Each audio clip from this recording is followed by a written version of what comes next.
先生、無理です。うちの設備じゃこの患者は救えません。町外れの古びた診療所に土砂崩れに巻き込まれた重症患者たちが次々と搬送されてきた。中でも一人、意識朦朧とした男性は骨盤骨折と大量出血で、今すぐに処置しなければ命が危ない状態だった。だが、ここはプレハブの急ごしらえ診療所。手術室も、整った器具も、もちろんない。スタッフたちは顔を青ざめさせ、俺を見ていた。先生、このままだと誰も助かりません。搬送の決断をしてください。俺は震えるスタッフの声を聞きながら、荒れる胸を懸命に抑えた。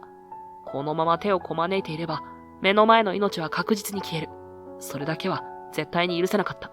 俺はゆっくり立ち上がり、スタッフたちを見渡した。俺がやる。と低く、しかしはっきりと言い切った。看護師たちは目を見開き、ざわめきが起こる。先生、本気なんですか？誰も俺の正体を知らない。ただ、目の前にいる普通の町医者が命を懸けようとしていることだけは伝わった。震える手で器具を握りしめながら、俺は心の中で誓った。もう二度と救える命を見捨てはしないと。俺の名前は白川仁。この町外れの仮設診療所でひっそりと医者を続けている。目の前に広がるのは低い山並みとポツポツと並ぶ木造の民家。朝霧にけぶる道を農作業帰りのお年寄りがゆっくり歩き、子供たちは小さなリュックを背負って学校へ向かう。何もかもが静かだった。それはまるで俺自身の心の中と重なるようだった。診療所は震災後の急ごしらえで建てられたプレハブ小屋だ。外壁は日に焼けて白っぽくなり、窓枠にはところどころひびが入っている。風が吹けばガタガタと建物全体が震える音がした。それでも町の人たちにとってはここが唯一の医療の砦だった。朝の診療が始まる前、俺は一人で待合室を見渡した。並べられた安っぽいプラスチックの椅子。カーテンのほつれた窓から差し込むうっすらと冷たい光。これが俺の今いる世界だった。午前9時を回ると古びた自動ドアがギーッと鈍い音を立てて開いた。冷たい朝の空気と一緒に患者たちが次々と入ってくる。先生、また腰が痛んでね。最初に来たのは常連の山田さんだった。70を過ぎた細身の体を少し前かがみにして杖をつきながら歩いてくる。俺は診療室に招き入れ、椅子に座ってもらった。どんな痛みですか？じっとしているとだいぶ楽なんだけど、動くとズキッと走る感じでね。山田さんは腰をさすりながらそう言った。腰椎のあたりに手を当て、そっと押してみる。わずかに顔をしかめた。古傷が寒さや疲れで悪化しているのだろう。レントゲン取りたいところですが、言いかけて俺は飲み込んだ。この診療所にそんな設備はない。湿布と軽い鎮痛剤を処方するしかない。紹介状を書きますね。町の整形外科に行ってしっかり見てもらいましょう。静かに告げると山田さんは困ったように笑った。またか。行くまでが大変でね。バスも1日3本だし、待たされるし。申し訳ない気持ちが胸をかすめたが、俺はかすかにうなずくだけだった。ここでできることは限られている。それを痛いほど知っていたから。続いて、小さな女の子を連れた若い母親が診察室に入ってきた。子供が昨日から熱出しちゃって。母親は不安そうに言った。女の子、みゆちゃんは4歳くらいか。頬が赤く、ぐったりと母親に寄りかかっている。俺は聴診器を温めてからそっと胸に当てた。コトコトと小さな心臓の音、肺の音も確認する。ゴロゴロという雑音はない。熱は何度ありました？昨日の夜が39度くらいで、今朝もまだ下がってなくて。喉を見る。赤く腫れているが、膿はない。手足の動きも問題ない。多分普通の風邪か、軽いウイルス感染だろう。解熱剤を出します。水分をしっかりとって様子を見ましょう。俺はそう言って、薬の説明を書いた紙を手渡した。それでも、母親の顔には不安が色濃く残った。大きな病院に行った方がいいですか？俺は一瞬迷った。本来なら、ここでできる範囲の風邪対応で十分だ。けれど、もし万が一のことがあったら、一応紹介状を用意しておきます。不安なら受診してください。俺はそう答えた。母親はほっとしたような、けれどどこか複雑な表情を浮かべて何度も頭を下げた。みゆちゃんは疲れた顔で俺を見つめていた。そんな風にして今日も紹介状が一枚、また一枚と積み重なっていった。俺は手に持ったボールペンを見つめた。それは小さな諦めの積み重ねだった。ここではできることが少なすぎる。下手に手を出せばかえって命を縮めかねない。だから俺はこうして送る選択をし続けている。それが正しいことだと自分に言い聞かせながら。患者たちは苦笑いを浮かべながら紹介状を受け取る。時にはぼそりとつぶやく声も耳に入った。行くだけで一日仕事だよな。またされるのしんどいんだよな。だけど俺はその声に真正面から向き合えなかった。中途半端な同情は誰のためにもならない。そう自分に言い聞かせながら淡々と診察を続けた。そんな日々の中、春の終わり、桜が風に舞うある朝のことだった。今日から新しい看護師さんが来ますよ。事務員の山岸さんがコーヒー片手にボソッと言った。そうですか。俺は短く答えた。期待も興味もほとんどなかった。誰が来ようと俺のやり方は変わらない。深く関わらず必要なことだけをこなす。それがここでの俺の生き方だった。だが扉が開き、新しい風が吹き込んだ瞬間、そんな決め事は少しだけ揺らいだ。失礼します。本日から勤務することになりました。高瀬芽衣です。明るく弾む声。白衣に包まれた小柄な体。まとめた髪から覗く笑顔は、春の日だまりみたいに暖かかった。一瞬空気が変わったのを確かに感じた。メイはまっすぐ俺を見て、ペコリと頭を下げた。眩しかった。こんな場所に、こんな光を持った人間が来るとは思わなかった。白川です。よろしく。俺は最小限の言葉で応じた。それ以上深入りはしない。しないつもりだった。メイは驚くほど早く診療所の空気に馴染んでいった。朝、まだ開院準備をしている時から、彼女は掃除用のモップを軽々と持ち上げ、待合室の床を丁寧に拭いていた。おはようございます、白川先生。俺に向かって笑顔を向ける。春の光のような温かな挨拶だった。診療が始まると、彼女の本領がさらに現れた。小さな子供が注射を怖がって泣き出した時、メイはすぐに膝をつき、目線を合わせた。大丈夫、大丈夫。ちょっとだけチクンってするけど、すぐ終わるからね。優しい声で手をそっと握る。ポケットから取り出した色とりどりのシールをパッと広げた。この中から好きなのを選んでいいよ。頑張ったご褒美ね。泣きべそをかいていた子供は一瞬きょとんとした顔になり、やがて小さくうなずいた。メイは笑った。ほんの数秒で緊張していた空気が和らいだ。年配の患者たちに対しても彼女は変わらなかった。杖をついてゆっくり歩くおばあさんにはにこやかに近づき、両手を添えて支えた。今日はどんな一日でしたか？問診票に目を通す前に、まずそんな風に声をかける。たわいもない話。庭に咲いた花のことや、孫が遊びに来た話。それらに耳を傾けるメイの横顔は、まるで小さな、灯火のようだった。おばあさんたちは口々に言った。白川先生は冷たいけど、この子はあったかいね。ここに来るのが楽しみになっちゃうわ。冗談めかして笑う彼女らを、俺はただ遠巻きに見ていた。苦笑するしかなかった。だけど、心のどこかで羨ましいと思った。こんな風に人と自然につながれる彼女のこと。俺はもうとうに忘れていた。誰かに向かって心から微笑みかける方法なんて。患者たちと笑い合うメイ。その姿は、この街の空気に確かに根を張り始めていた。昼休み、診療所の奥、狭い休憩室で、俺は一人書類に目を通していた。不意に、トンと軽い音がして、顔を上げると、メイがトレーに湯飲みを乗せて立っていた。お疲れ様です、白川先生。そう言って、俺の机に湯飲みを置く。ほうじ茶の香りがふわりと広がった。ありがとう。短く礼を言い、俺は湯飲みを手に取った。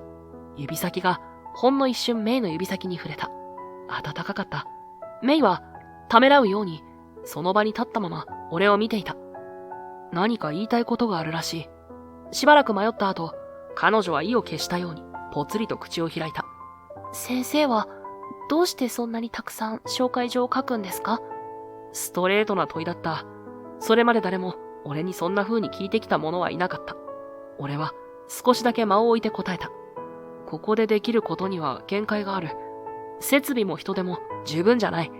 無理をすれば、かえって取り返しのつかないことになる。それが俺の答えだった。それがこの半年間、自分に言い聞かせ続けてきた理屈だった。メイは黙って俺の顔を見つめていた。そして静かに微笑んだ。そうですよね。少しうつむいてから、彼女はまた顔を上げた。その目はまっすぐだった。でも先生、紹介状を書くとき、ちょっとだけ申し訳なさそうな顔してますよ。その言葉に、俺の手がわずかに止まった。メイは続けた。患者さんのこと、ちゃんと考えてるってわかります。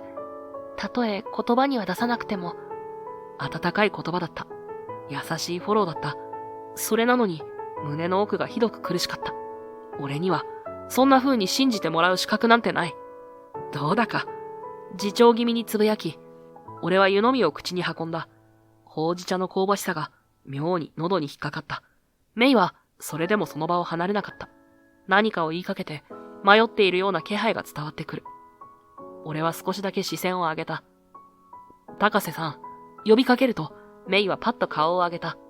まだ少し幼さの残る顔に真剣な色が浮かんでいる。なんでこんな町外れの診療所に来たんだ？俺自身、なぜそんなことを聞いたのかわからなかった。ただどうしても気になった。彼女のような若くて前向きな看護師なら、もっと華やかな病院でもいくらでも働き口はあったはずだ。メイは一瞬だけ驚いたように目を瞬かせ、それから柔らかく笑った。湯飲みを両手で包み込むように持ちながら言葉を選んでいる。誰かのそばでちゃんと支えられる仕事がしたかったんです。簡単な言葉だった。だけど、そこに込められた思いの深さはすぐに分かった。メイは続けた。大きな病院だと、どうしても流れ作業みたいになっちゃって、患者さん一人一人とちゃんと向き合うのが難しくて、そう言って少しだけ顔を伏せた。ここなら目の前にいる人とちゃんと向き合えるかなって、それだけです。にっこりと笑ってみせるその表情は、どこか無理をしているようにも見えた。きっと彼女にも何か抱えているものがある。それ以上は聞かなかった。聞いてはいけないような気がした。俺はただ静かにうなずいた。湯飲みの中の茶はすっかり冷めていた。それでもさっきより少しだけ香りが優しく感じた。そんなかすかなぬくもりに触れた矢先、診療所の自動ドアがギーッと鈍い音を立てた。受付の方からざわざわとした気配が伝わってくる。すみません、ちょっと。メイが小走りに出ていく。俺も自然と立ち上がった。待合室には車椅子に乗った初老の男性と、その隣に付き添う若い男の姿があった。男性は青白い顔でぐったりと神戸を垂れていた。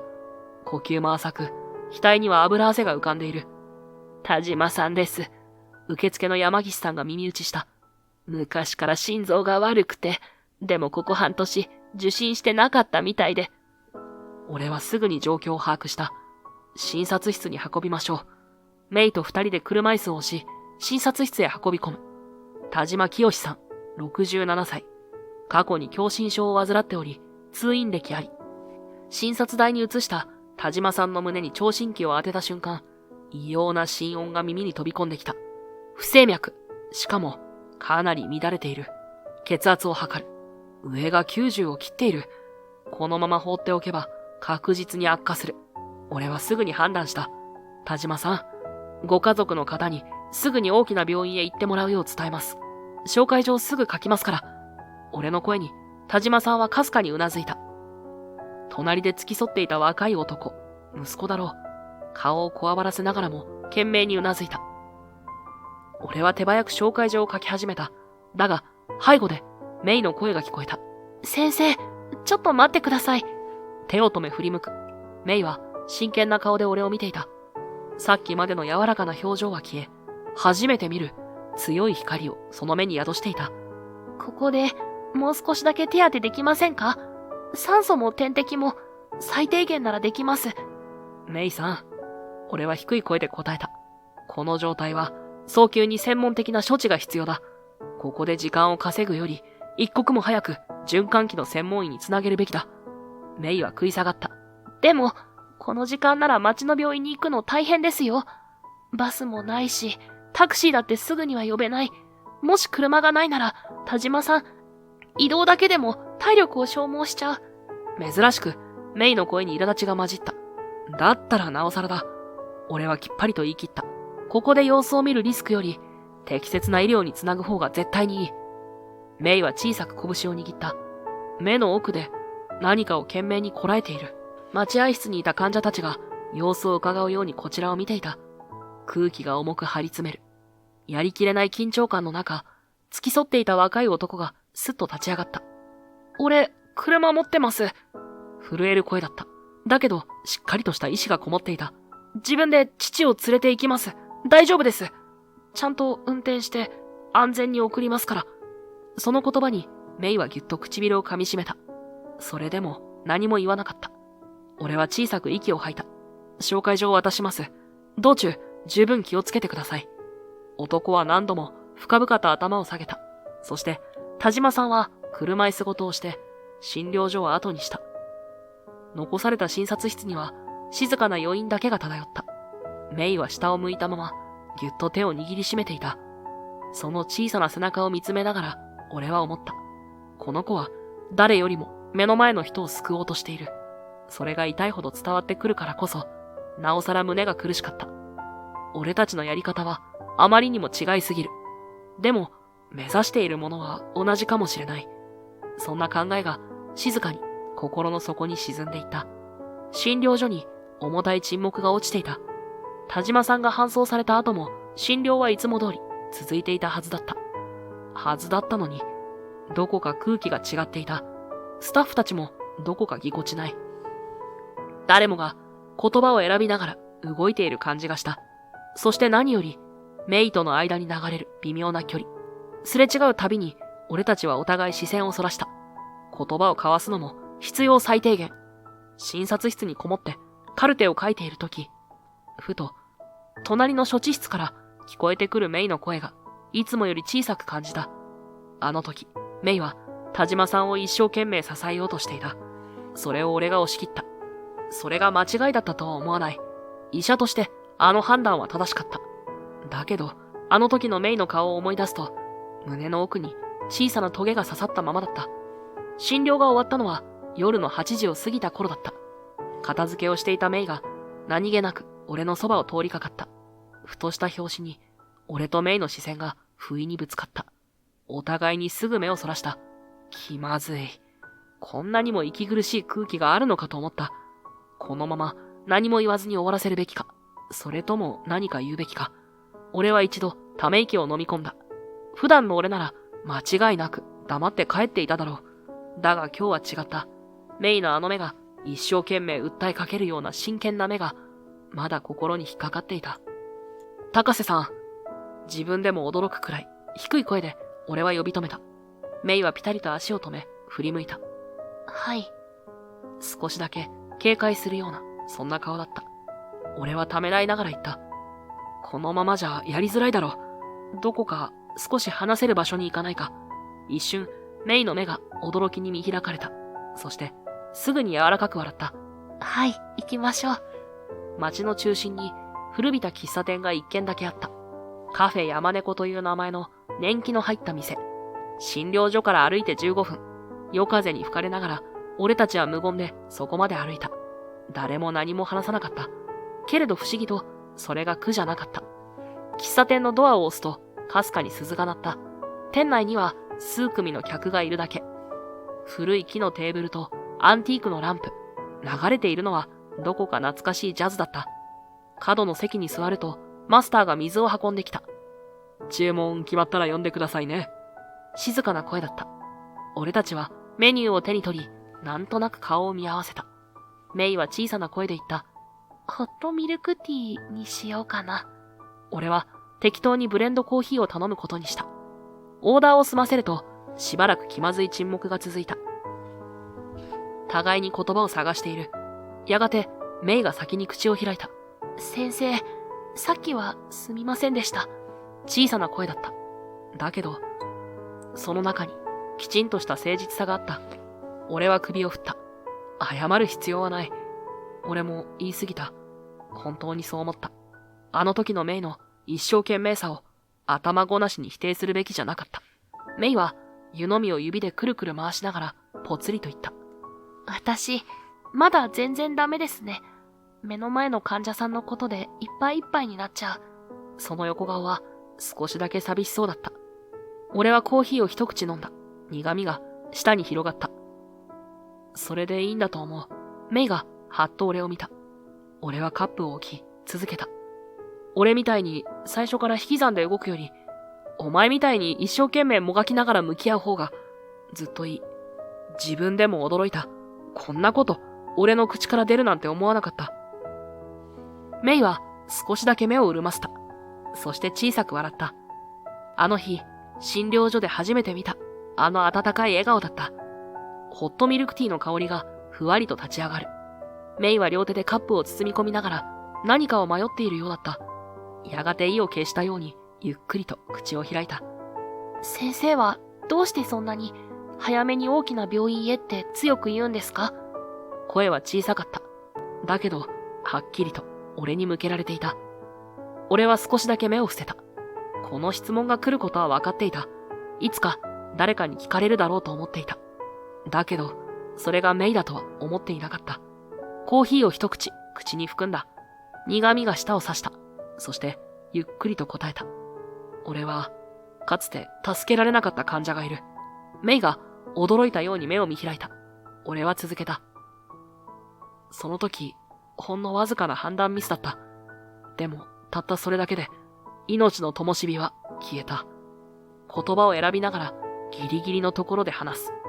あの日のことを鮮明に思い出してしまわないように。医者は神様じゃない。どんなに頑張ったって、全員を救えるわけじゃない。メイは黙って、俺の話を聞いていた。カップを両手で、ぎゅっと、握りしめたまま、涙をこらえるようにじっと、俺は苦笑した。だから、俺は早めに手放す。自分の手に負えないと判断したら、より確かな手に委ねる。それが、患者のためだと思ってる。自分のためでもある。これ以上失いたくない。自分自身を壊さないために。だけどそれは言わなかった。メイはしばらくうつむいていた。そして、ぽつりとつぶやいた。私も、助けられなかった人がいます。俺ははっとメイを見た。弟です。小さな声だった。病気で倒れて、でも搬送先の病院が決まらなくて、たらい回しにされている間に、手遅れになりました。メイはゆっくり顔を上げた。その瞳には涙が滲んでいた。けれど、こらえていた。もしあの時、どこかに一人でもうちで何とかしようって言ってくれる先生がいたらって、ずっと思ってきました。その言葉、まっすぐに俺の胸を打った。メイは微笑んだ。それは寂しい、痛みをたたえた笑顔だった。私は、限界があるって分かってても、それでも目の前にいる人に手を伸ばしたいんです。俺は何も言えなかった。言葉なんか見つからなかった。俺とメイは同じものを背負っていた。だけど、違う道を歩いてきた。違う答えを選んできた。だけど、救いたい。という気持ちだけは、多分同じだった。カップの中のコーヒーはすっかり冷めていた。それでも、俺はもう目をそらさなかった。メイの目をしっかりと見つめ返した。メイもまた俺を見ていた。まるで互いに確かめ合うように。静かな夜だった。喫茶店の隅で流れる古びたジャズだけが、二人の沈黙を優しく包んでいた。喫茶店を出ると、夜の冷たい空気が頬を撫でた。星が瞬く空の下、俺たちは無言で歩き出した。診療所への帰り道、昼間とは違う、しんと静まり返った道を並んで歩く。足元を照らす街灯は、ところどころ切れていて、その暗がりが、かえって二人の距離を自然に縮めた。しばらく、誰も口を開かなかった。けれど、それが気まずくはなかった。むしろ心地よかった。不意に、メイがぽつりとつぶやいた。難しいですね。何が？俺が問い返すと、メイは空を見上げた。誰かを救うってことも、全部を背負い込まないってことも、どっちも簡単じゃない。その言葉に、俺は小さく笑った。そうだな。少しの間、二人で星を見上げた。やがて俺は言った。俺は、多分怖かったんだと思う。メイがそっと俺を見た。俺はゆっくり続けた。また何もできずに目の前で誰かを失うのが、もうあんな思いはしたくない。だから、手を離すのが早くなった。メイはじっと耳を傾けていた。でも、俺は空を見上げたまま続けた。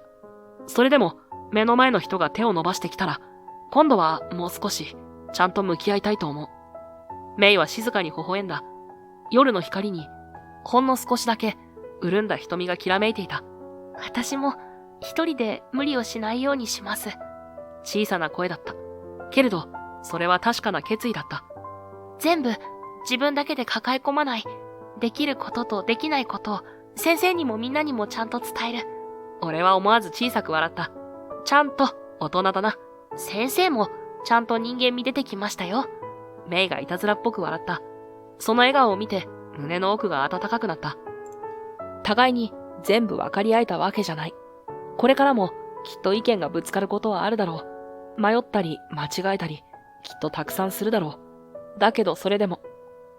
違うけど同じだな。俺はぽつりとつぶやいた。メイもうんと小さくうなずいた。静かな夜風が二人の間をそっと吹き抜けた。その冷たささえ、今は不思議と心地よかった。あの夜以来、俺たちの間には確かなものが生まれた。互いに無理をしない。できることをできるだけ。それでも、どうしようもない時は支え合う。そんな暗黙の約束があった。メイとの距離はほんの少しずつ縮まっていった。休憩時間、いつものようにカルテ整理をしていた俺のところへ、メイがコーヒーの入った紙カップを2つ持ってやってきた。白川先生、お疲れ様です。ほら、ブラックですよね。あ、助かる。カップを受け取りながら自然と笑みがこぼれる。それだけのことが、なぜかひどく心に温かかった。メイはソファーにどさっと座り込みながら、患者さん元気でしたね。特にさっきのおじいちゃん、恋バナ始めちゃって、とケラケラ笑った。聞き流してやれ。ダメですよ、聞いてあげないと。それで元気出るなら安いもんです。そんなやりとりが自然と交わせるようになっていた。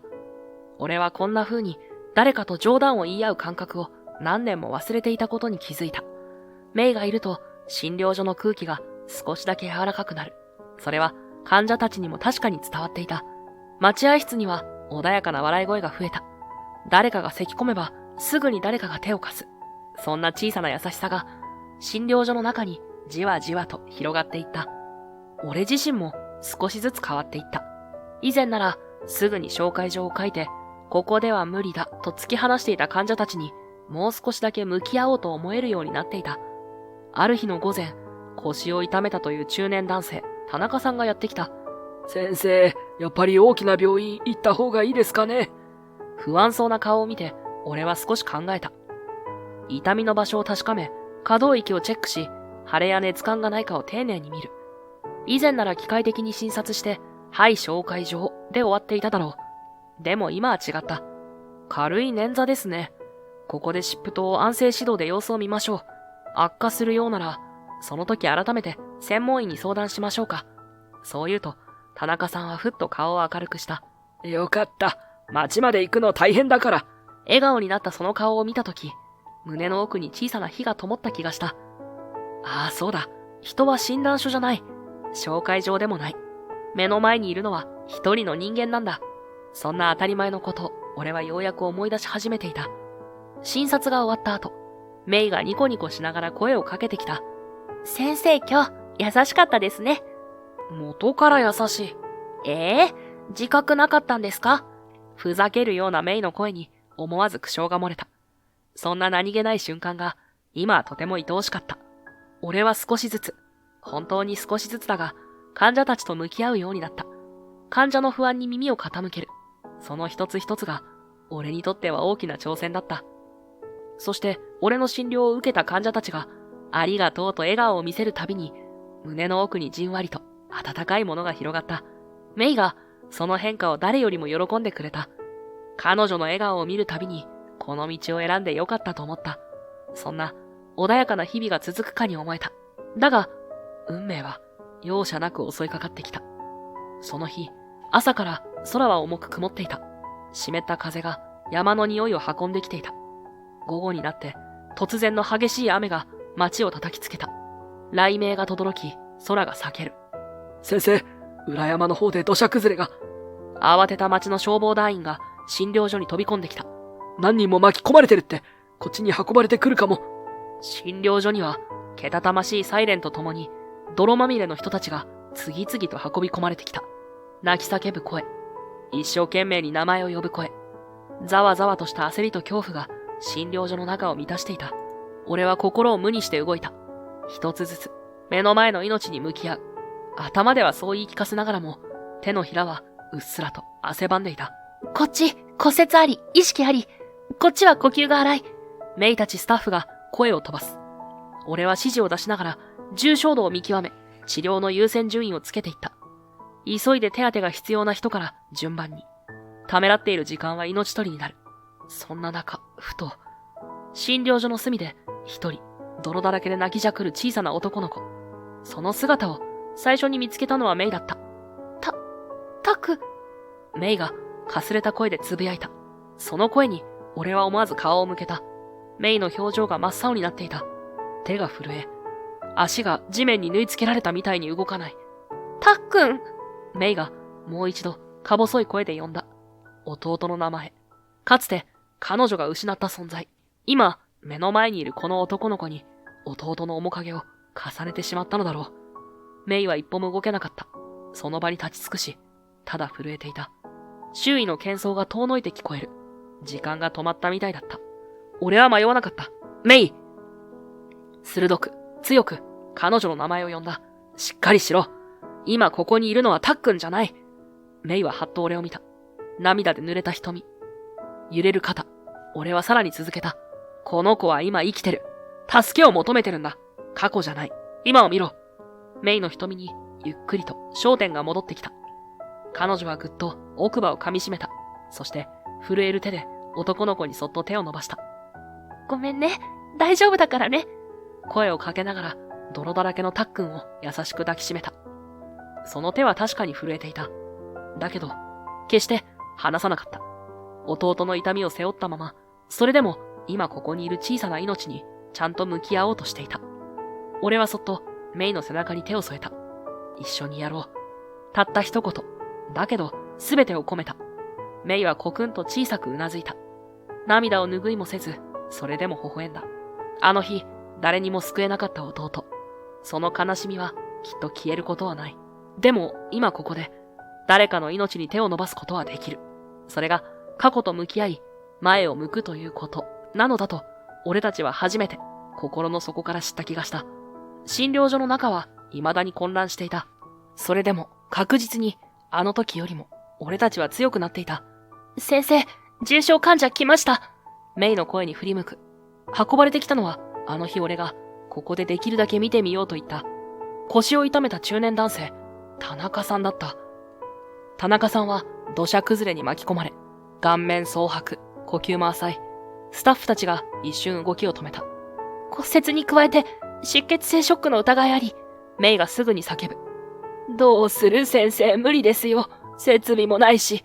誰かが震えた声で言った。だけど、俺は迷わなかった。俺がやる。強くはっきりと言った。周囲の空気が凍りついた。メイが驚いた目で俺を見た。他のスタッフたちも顔を見合わせている。無理ですって、下手したら。誰かが言った。でも、俺は静かに力を込めて言った。今ここで手を打たなかったら、この人は助からない。それは言葉じゃなく、心から出た叫びだった。俺が見るって決めたんだ。一緒に頑張ろうって約束したんだ。だから、最後まで責任を持つ。診療所に、重く、静かな空気が満ちた。メイがそっとうなずいた。わかりました。私たちも全力でサポートします。他のスタッフたちも、次々にうなずいた。誰もが覚悟を決めた顔だった。俺は深く息を吸い、震えそうになる手をぎゅっと握りしめた。目の前にいるのは、今一生懸命に生きようとしている一人の人間。過去でもない、後悔でもない。ただ、今ここで、俺は命と向き合う。田中さん、大丈夫です。痛みますけど、一緒に頑張りましょう。俺は、泥だらけの田中さんの手をしっかりと握った。その手はかすかに震えていたけれど、しっかりと、俺の手を握り返してきた。それだけで十分だった。俺は、改めて器具を握った。そして、静かに処置を始めた。酸素をお願いします。メイが、小さな筒を、田中さんの鼻に当て、ゆっくり空気を送り込む。荒かった胸の上下が少しずつ落ち着いていく。太めの点滴針を用意して、右腕の血管に針を入れ、水分とわずかな栄養を流し込む。ポタリポタリ。繋がった透明な管を伝って、命の水が体に入っていく。血の圧力はまだ低いが、最悪の下がり方ではない。太ももの泥を優しく洗い流し、厚い布を3枚重ねてしっかり押さえる。包帯を巻くたび、田中さんが息を震わせる。痛むけれど、あと少し我慢してくださいね。メイの声に田中さんがうなずいた。診療所にあった木の板を切り、柔らかい布でくるむ。それを足の内と外に当て、包帯で固定する。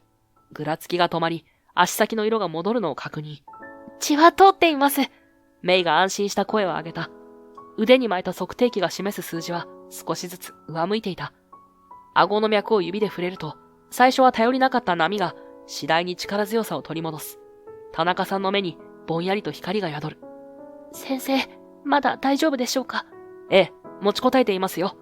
あと少しで救急車が来ます。消防から到着まで20分ほどと連絡。その間、心臓の音を映す画面を見守りながら、酸素と点滴の流れを微調整。画面に刻まれる緑の山が規則正しいリズムを描くたび、小さな安堵が胸に灯った。雨音の向こうで救急車のサイレンが近づく。器具を片付けながら、ふと気づく。震えていた手がもう静かだ。メイが涙ぐみながらも笑みを浮かべた。先生、助かりましたね。いや、みんなで助けた。よく踏ん張ったな。ストレッチャーに移される田中さんの顔には、先ほどまでなかった赤みが戻っていた。空には雲の切れ目、滲んだ星がわずかに瞬いている。担架を押し込み、後部ドアがバタンと閉まる。その直前、救急隊員の一人、額に雨粒を光らせた若い男性がこちらへ駆け戻ってきた。先生、看護師さん、本当にありがとうございました。すっと深く頭を下げる。ヘルメットの顎紐が揺れた。ここで血の巡りが安定していなかったら、搬送中に容体が急変していたかもしれません。診療所の皆さんのおかげで助かりました。まっすぐな声だった。担架の上でかすかに指を動かす田中さん。その落ち着いた呼吸が言葉の重みを裏付けている。うちの設備じゃ洗い手当てしかできなかったが、俺が言いかけると隊員は小さく首を振った。いえ、必要な処置を最速で揃えてくださった。あの固定もあの点滴も全部がまとまって功を奏したんです。大病院に着くまでの20数分、こんなに安心して走れることは滅多にありません。隣でメイが小さく息を飲む。隊員は続けて、制服の胸ポケットから折りたたんだ紙を差し出した。不足がちな救急用品のリストです。町の備品を増やすよう、私たちからも役場へ掛け合います。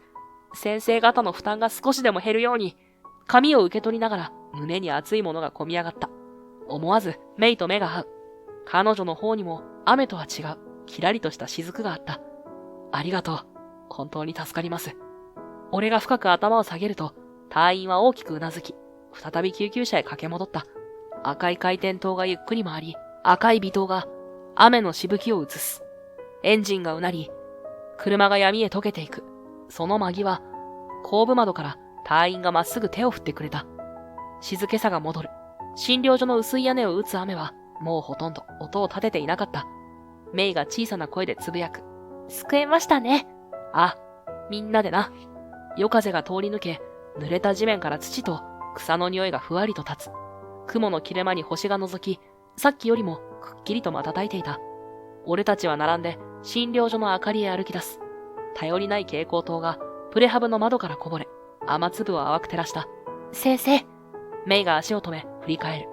また、いつか今日みたいな嵐が来ても、私きっと動けます。その瞳には不安よりも決意が宿っている。俺も逃げないさ。目の前の命を見失わない。互いに短く笑う。大きな声はいらなかった。ただ、その笑みだけで、これから先もやっていけると分かった。夜空の星は一段と冴え、雨に現れた街にかすかな光の道を描いていた。春の雨が上がってから、街の空気は目に見えて変わった。プレハブの診療所にも、以前よりずっとたくさんの患者たちが訪れるようになっていた。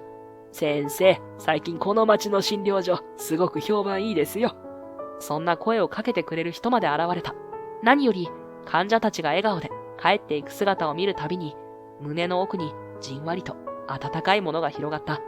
俺もメイも一人一人を丁寧に見ることを大切にしていた。だから、どうしても診療が長引く日も多かった。夜6時を回った頃、診療所にはまだ数人患者が残っていた。メイは最後の一人、腰を痛めたおばあさんの横にしゃがみ込み、ゆっくりとした声で話しかけていた。痛みが出るのは、どのあたりですか？ここ？それとも、もう少し上？おばあさんは顔をしかめながら指をさす。メイはその手を優しく包み込み、そっと撫でながら確かめた。診察が終わった後も、すぐには席を立たなかった。寒い日は無理に外に出ないでくださいね。転びやすくなっちゃうから。お家の中でも滑らない靴下履いてくださいね。痛み止めは夕飯の後に飲むとお腹に優しいですよ。そんな風に細かく温かく、まるで家族に接するようにメイは丁寧に声をかけ続けていた。診察室の隅には小さなストーブがあった。メイは自分の上着を脱ぎ、おばあさんの膝にふわりとかける。先生も優しいけど口数少ないから、メイちゃんがいてくれると安心するわ。おばあさんはそう言ってニコニコと笑った。メイも嬉しそうに微笑んでいた。俺はそんな二人のやりとりをカルテを書きながら横目で見ていた。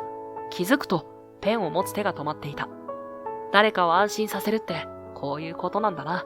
メイは誰かにありがとうと言われるたびに、まるで自分が宝物でももらったみたいに嬉しそうな顔をする。そんな彼女を見ていると、俺も少しずつ診察の仕方が変わっていった。聴診器を当てる手をもう少し優しく。説明するとき、患者の目をきちんと見ること。そして、たとえ短い言葉でも大丈夫ですよと伝えること。それだけで患者たちはほっとした顔を見せた。診療所の時計は夜の9時を過ぎても回り続けていた。それでもメイは疲れた顔一つ見せず、最後の患者が帰るまで笑顔を絶やさなかった。その背中を俺は心から尊敬していた。高瀬さん、今日はもう遅い。送っていくよ。夜遅く、雨の匂いがまだ残るアスファルトの上で、俺は自然と声をかけていた。いいんですか？メイは少しだけ驚いたように笑った。危ないだろう。こんな時間に一人で歩くのは。そう言うと、メイは素直にうなずいた。帰りの車の中、FM ラジオから静かなピアノ曲が流れていた。窓の外には濡れたアスファルトが街灯を映してぼんやりと光っている。メイは助手席でふーっと小さなため息をついた。なんか、こうしてると日常に戻ってきたなって思います。日常？俺が問い返すと、メイは夜の街を見つめながら小さくうなずいた。はい。患者さんの笑顔とか、帰り道とか、先生の運転とか全部。そう言った後、少しだけ視線を落とし、照れたように笑った。俺も思わず笑った。この数ヶ月の間に、俺たちは確かに変わった。互いに少しずつ、過去から自由になり始めていた。そして、メイはふと言葉を継いだ。自分の過去とも、少しだけ向き合えた気がします。静かな声だった。だけど、しっかりとした強さがあった。助手席に座る小柄な肩が、夜の明かりに照らされている。その横顔には、もうあの痛みだけで、生きている人間の影はなかった。俺は、ハンドルを握ったまま、そっと目を伏せた。きっと、俺たち二人は似ているんだろう。過去に囚われ、誰かを恨み、それでも、心のどこかで救いを求めていた。向き合えたならよかった。そう答える俺の声も、自然と温かくなっていた。メイはまた、ふわりと笑った。それは、どこか泣き出しそうで、でも、確かに前を向いている笑顔だった。外では、春の雨上がりの匂いが、まだほんのりと残っていた。こんな静かな時間が、ずっと続けばいいのに、そんなこと、不意に思った。メイのアパートの前に車を止めたとき、彼女はシートベルトを外しながら、少し迷うような仕草をした。本当に、ありがとうございました。そう言って、そっと頭を下げる。気をつけてな。俺は短く答えた。それ以上は何も言わなかった。メイはドアを開けて外に出た。冷たい夜風が彼女の髪をふわりと揺らす。俺はエンジンをかけたまま、メイが建物の入り口へ向かうのを見送ろうとした。その時だった。メイのすぐ先に暗がりから一人の男が姿を現した。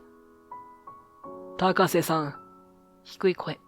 闇に溶けるようなスーツ姿の男。左手には古びたメモ帳が握られていた。メイの顔がみるみるうちにこわばる。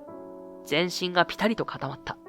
俺は嫌な予感に背筋を凍らせながら車を飛び出した。高瀬さん、随分と連絡を無視してくれましたね。男は抑えた声でそう言った。笑ってはいたが、その目は少しも笑っていなかった。メイは一歩二歩と後ずさった。もう、やめてください。私も。震える声で彼女は訴えた。だが、男は構わずにじり寄る。やめる何を今更。俺に情報を渡すって約束したのはそっちだろ。メイの肩が小さく震える。それにあんた知ってるんだろ。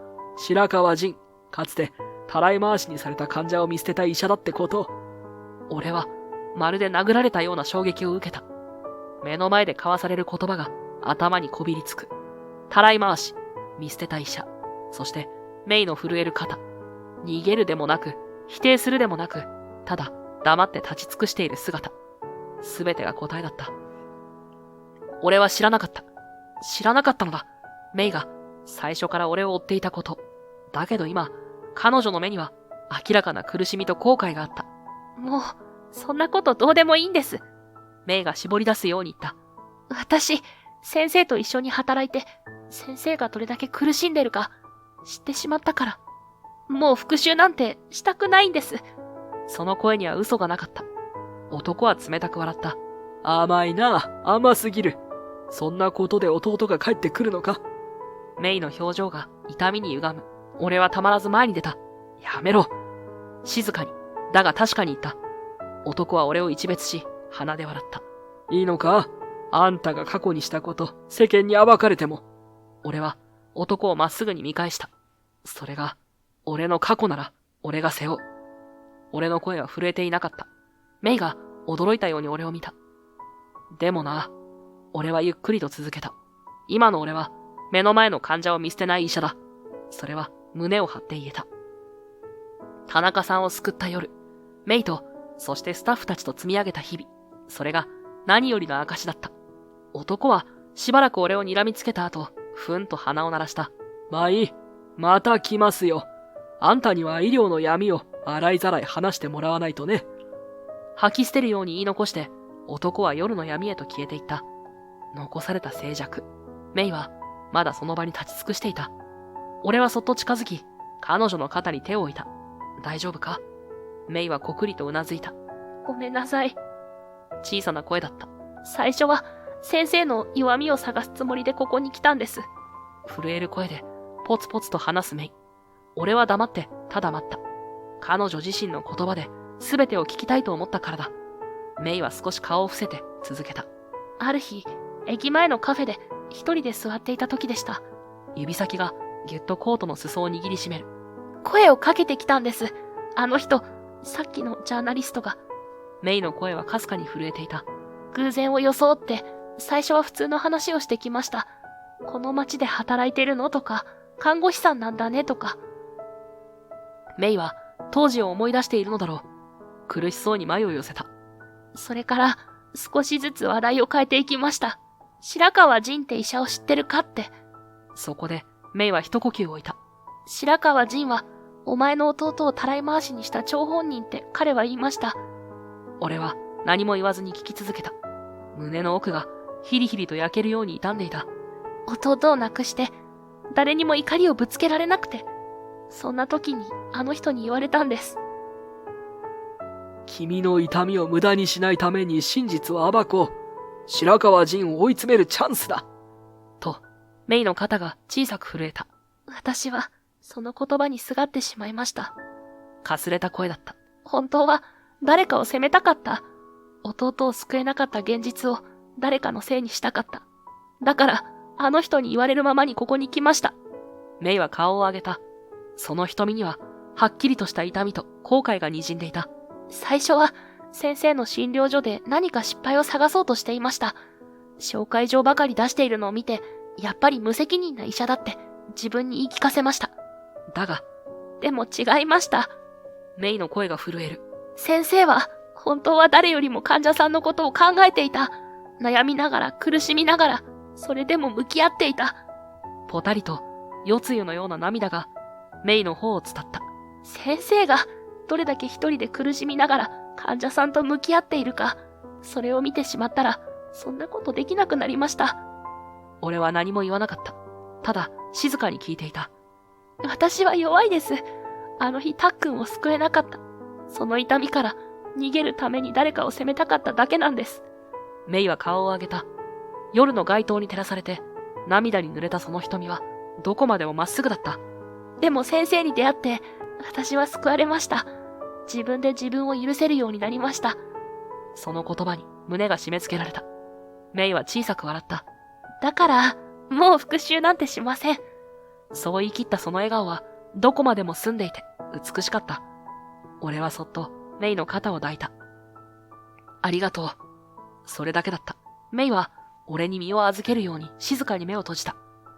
夜の空には、また少し星が瞬き始めていた。まるで、俺たちの選んだ道をそっと照らすように。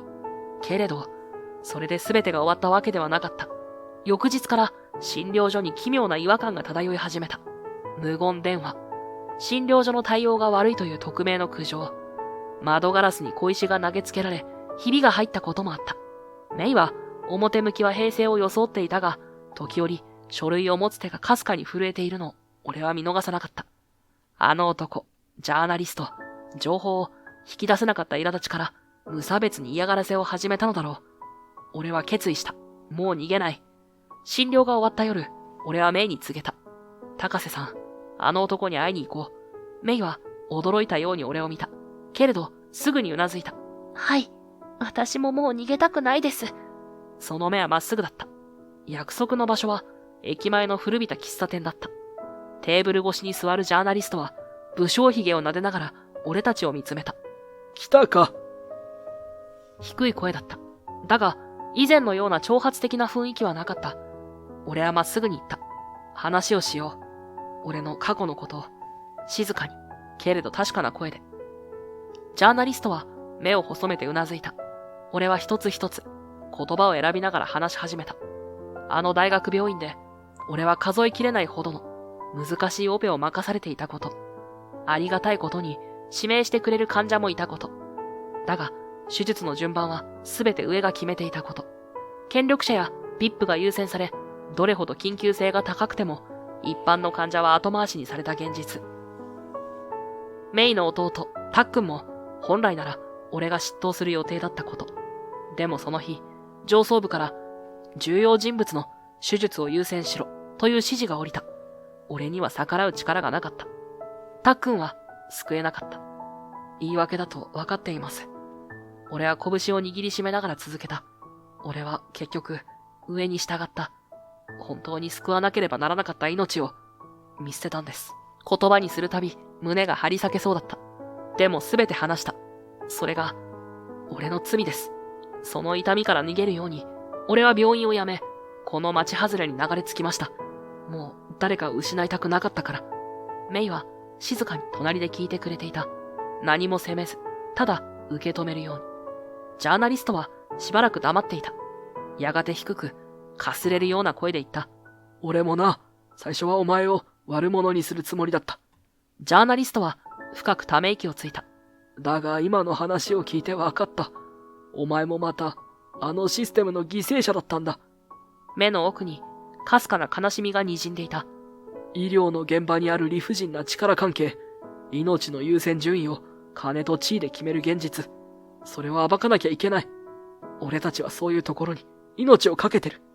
ジャーナリストはまっすぐに俺を見た。白川仁、お前の証言を世に出してくれないか。俺は迷わずうなずいた。もちろんです。力強く答えた。本来、命に優先順位なんかあってはならない。すべての命は平等であるべきです。俺は、それから目を背けてきた。本当は、逃げちゃいけなかったのに逃げていました。俺は、メイをちらりと見た。彼女はそっと微笑んでくれた。でも、彼女のおかげで、立ち向かう勇気が持てたんです。だから、自分にできることなら何でもします。ジャーナリストは深くうなずいた。わかった。俺たちも全力でサポートする。あの腐った大学病院の闇を必ず暴いてみせる。握手を交わしたとき、俺の胸にはあの重苦しい過去とは違う確かな灯火が宿っていた。数ヶ月後、テレビや新聞で医療現場における権力と金の闇が大きく取り上げられた。俺の証言も匿名を条件に報道された。メイの弟、タックンの無念もしっかりと伝えられた。世間の非難を浴びた大学病院の幹部たちは次々と責任を問われ、腐敗した体制は少しずつだが崩れていった。誰かが声を上げなければならなかった。それが今になってようやく果たせた。報道からしばらく時間が経った。大学病院の不正、命の優先順位を操った闇、それらが明るみに出たことで世間は大きく揺れた。俺たちの診療所にもテレビ局や週刊誌の記者たちが押し寄せた。入り口でカメラを構え、無神経な質問を投げかける者もいた。白川先生、本当に命を選別してたんですか？高瀬さん、内部告発者なんですか？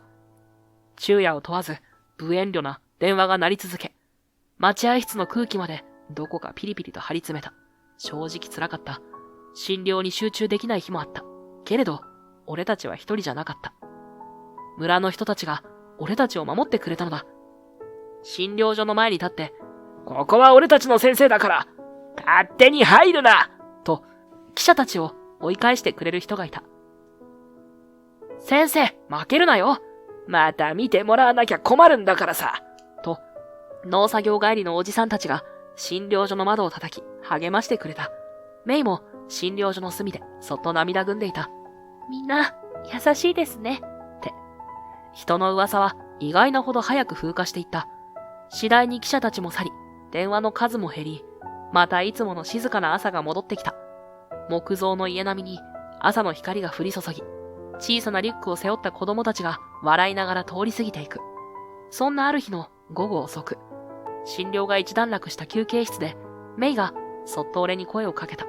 先生、今後のことなんですけど。俺は思わず手を止めた。その言葉に身構える。ついに来たか。あの日メイは言っていた。最初は先生の弱みを探すためにここへ来た、と。今は違うにしろ、彼女には別の道を選ぶ自由がある。このまま診療所を去ってしまうかもしれない。そんな覚悟はできていた。俺はできるだけ自然に返事をした。聞かせてくれ。メイは小さく息を吸った。そしてほんの少しだけうつむいて言った。私、ここでずっと働かせてください。声が震えていた。顔を上げた彼女の瞳は涙で濡れていた。最初は復讐のために来ました。でも、今は違うんです。こみ上げる思いを懸命にこらえながら、メイはまっすぐ俺を見つめた。この町の人たちに救われました。先生に救われました。ここが私の居場所なんです。咳を切ったように、ポロポロと涙がこぼれる。どうしてもここにいたい。先生と一緒に患者さんたちと、これからも命と向き合いたいんです。俺は何も言えなかった。言葉なんか必要なかった。ただ、胸の奥がじんわりと熱くなった。メイが震える手でぎゅっと白衣の胸元を握った。ダメですか？俺はそっと笑った。誰がダメだなんて言ったよ。メイの瞳がパッと見開かれた。これからも頼むな、メイさん。メイは顔をぐしゃぐしゃにして何度もうなずいた。はい、はい。その声は涙と笑顔が混ざって誰よりも輝いていた。外では春の風がそよいでいた。桜の花びらが一枚、診療所の窓辺をかすめていく。新しい季節がまたここから始まろうとしていた。俺たちはようやく本当のスタート地点に立ったのだ。